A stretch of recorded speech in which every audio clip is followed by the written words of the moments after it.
Bipolar, the sequel, not two. That's how I prefer to call it. Okay, so let's go. Don't fill your head with your worries. There won't be any time for table. The reason why we're going to talk about this is I was quite lonely for a period of my time.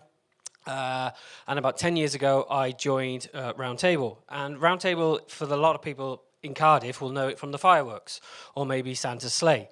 And it's a group of guys, 18 to 45, that do some good things within their community. But ultimately, we make friends. And I now have friends across the entire world. Some in New Zealand, so when the earthquakes hit, I'm contacting them. And one of the hardest times in my time of my life within Table, we had a miscarriage back in 2012. And that was due to my wife being stressed out to hell in work by her manager. And being the superhero that you're supposed to be as a stereotypical man, you have to act strong, you have to be there. But I just went out and got drunk, as a bloke does. Didn't say much. There was a comic on that night, and I said, if that comic touches me tonight, I'm going to have a go at them. And eventually, I went to the doctor, and I first went on to fluoxetine about 8 years ago and stayed on it for 3 years. Now, fluoxetine is an antidepressant, and did it do anything? I don't really know, but I did. And then in October last year, my mental health just went down and down and down and down to the absolutely rock bottom where I knew I had to go to a GP again. So I made an appointment for my GP, and then I found out quite quickly that somebody I was in Table with had killed himself. Dean was a DCI detective inspector for Gwent Police. He was in charge of when Barack Obama came. He was the lead officer for that. But he killed himself. And that just kicked me up the bum to make sure I went and got to the doctors and to start talking therapies, which took about 6 weeks. And typically, that was quick. It's normally about 18 weeks before you get any therapy, and back on fluoxetine.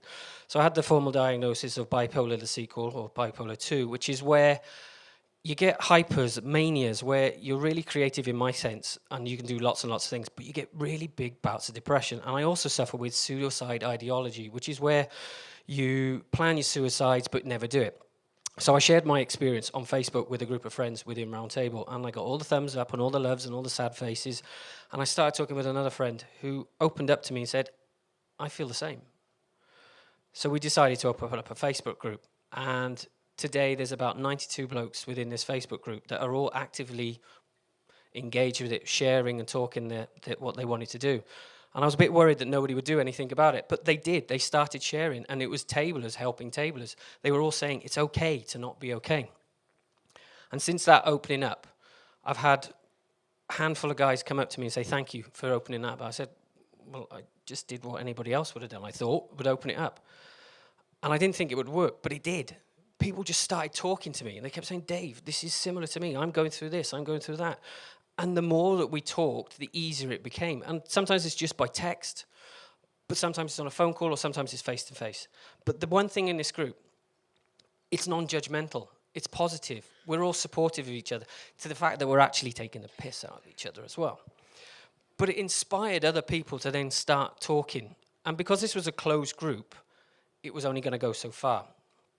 So Rotundus was born, and Rotundus is Latin for round, and it was about guys helping guys, because we're stereotypical, we don't talk, we don't share, and we often want permission. So earlier on I tweeted, if you're waiting for permission, here's your permission. If you're waiting for the right time, now is the right time, because there will never be a right time. And this group has grown, and my mental health has grown through this, just by getting off my bum and doing something. Now, Scott, we launched the page, and Scott came to us quite quickly. Very first day, I was sat in the bath, texting, Facebooking, and Scott said, can I help? And I said, right, it's a guest blog. And Scott's blog is on our page, on our Facebook and website. And it tells in great detail of how he attempted suicide and what happened to him and the support. And he wanted to do that to actually make sure that it could make an impact within his community.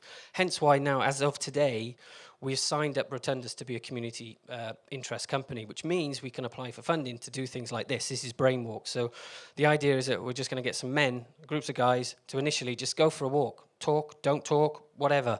And at the end of it, having something to eat and then have a chat. And if you're struggling, you have permission to reach out. And if you're not struggling, please reach in and say to those people, are you okay? They don't want the answer. They just want to make sure that somebody's there for them.